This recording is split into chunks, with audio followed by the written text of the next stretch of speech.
اعوذ باللہ من الشیطان الرجیم، بسم اللہ الرحمن الرحیم۔ آج کا لیکچر باب الجنائز کا ہی تسلسل ہے۔ پہلے لیکچر میں ہم نے نماز جو عند المرگ شخص ہے اس کے بارے میں پڑھا تھا کہ اسے جو ہے کلمہ طیبہ کی تلقین کی جائے، اور جب وہ وفات پا جائے تو اس کے دونوں جبڑے باندھ دیے جائیں، آنکھیں بند کر دی جائیں۔ پھر ہم نے میت کے غسل کے احکام پچھلے جو تھا لیکچر اس میں ہم نے دیکھا تھا کہ میت کو غسل کیسے دیا جائے گا،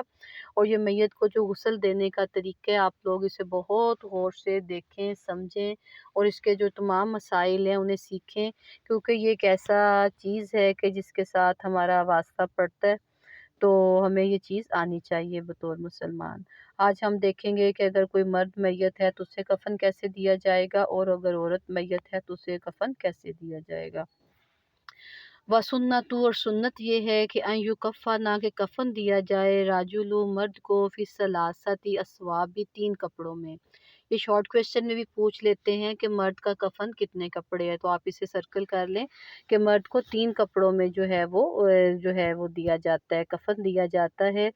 ازاری، ایک اس کا تہبند ہوگا، و قمیصین، اور ایک اس کی قمیص ہوگی، و لفافتی، اور ایک لفافہ اسے بولتے ہیں جس کو اس میں لپیٹ دیا جاتا ہے، اسے جو ہے میت کو لپیٹنے کی ایک بڑی سی چادر ہوتی ہے۔ فائن، پس اگر اکتاثرو، اکتفا کیا جائے، علی ثوبین، دو کپڑوں پر، جازا، تو جائز ہے۔ اگر کوئی شخص ایسا ہے یا کوئی ایسا مقام ہے جہاں پر کپڑا پورا اویلیبل نہیں ہے تو صرف دو کپڑوں مطلب اسے اتنا کر دیا جائے گا، کفن دے دیا جائے گا کہ اس کا جو جسم سارا کپڑے کے اندر لپٹ جائے، دو کپڑے بھی اس میں کافی ہیں۔ وَإِذَا أَرَادُوا، پس جب ارادہ کر لے، لفا، لپیٹنے کا، لفافہ تھا چادر کا، الیہ، اوپر اس کے، ابتداء، تو ابتدا کرے، بالجانبی، جانب سے، الیسری، کدھر سے، اس کے بائیں جانب سے، فَأَلْقُوهُ، تو پس ڈالیں وہ، علیہ، اس کے اوپر، ثم، پھر، بالایمنی، پھر دائیں طرف سے، فَإِنْ خَافُوا، پس اگر خوف ہو، ان ينتشرا، کہ بکھر جائے گا، کفن، کفن، عندہ، اس سے، عقدہ، تو اسے باندھ دیں۔ اب اس میں اصل میں وہ طریقہ یہ بتایا ہے انہوں نے کہ جب آپ میت کو کپڑا پہنا دیں، اسے لفافہ بولتے ہیں، جو سب سے اوپر چادر دے کے اس کے اوپر آپ نے دیکھا ہوگا کہ وہ بند باندھ دیے جاتے ہیں، اس کے پیروں کے قریب کر کے، اس کی کمر کے قریب، اور اس کے جو ہے تاکہ وہ جو کفن، کیونکہ سلا تو نہیں ہوتا نا کفن، تو وہ جو لباس ہے وہ کھلے نہ، جب اسے قبر میں اتارنے لگے میت کو، تو جو میت ہے وہ اس کا جو ہے جسم ننگا نہ ہو، تو اس طرح اسے پھر باندھ دیا جاتا ہے، اور پھر جب قبر میں اتار دیا جاتا ہے تو اس کے جو بند باندھے ہوتے ہیں نا اس کے کپڑے کے اوپر، جو لفافہ جسے بولتے ہیں، اسے جو اوپر والی جو چادر ہوتی ہے، تو پھر ان وہ جو سارے بند ہوتے ہیں وہ کھول دیے جاتے ہیں۔ تو یہ جو ہوتا ہے اسے جو ہے گھر سے قبر تک منتقل کرنے کے لیے ہوتی ہے چیز، کہ آپ نے اس کے اوپر بند باندھ دینے ہوتے ہیں، ٹھیک ہے۔ اب ہم آگے دیکھنے لگے عورت کا جو کفن ہے وہ کیسے اسے دینا ہے۔ وَتُكَفَّنُ، اور کفن دیا جائے گا، امراتُ، عورت کو، فی خمسۃ اسواب، پانچ کپڑوں میں، یہ بھی انڈر کا لائن کر لیں۔ مرد کا کفن تین کپڑے ہیں، اور عورت کا جو کفن ہے وہ پانچ کپڑے ہیں۔ ازارین، ایک اس کا تہبند ہوگا، و قمیصین، ایک اسے قمیص پہنائی جائے گی، و خماری، اور ایک اس کی اوڑھنی ہوگی،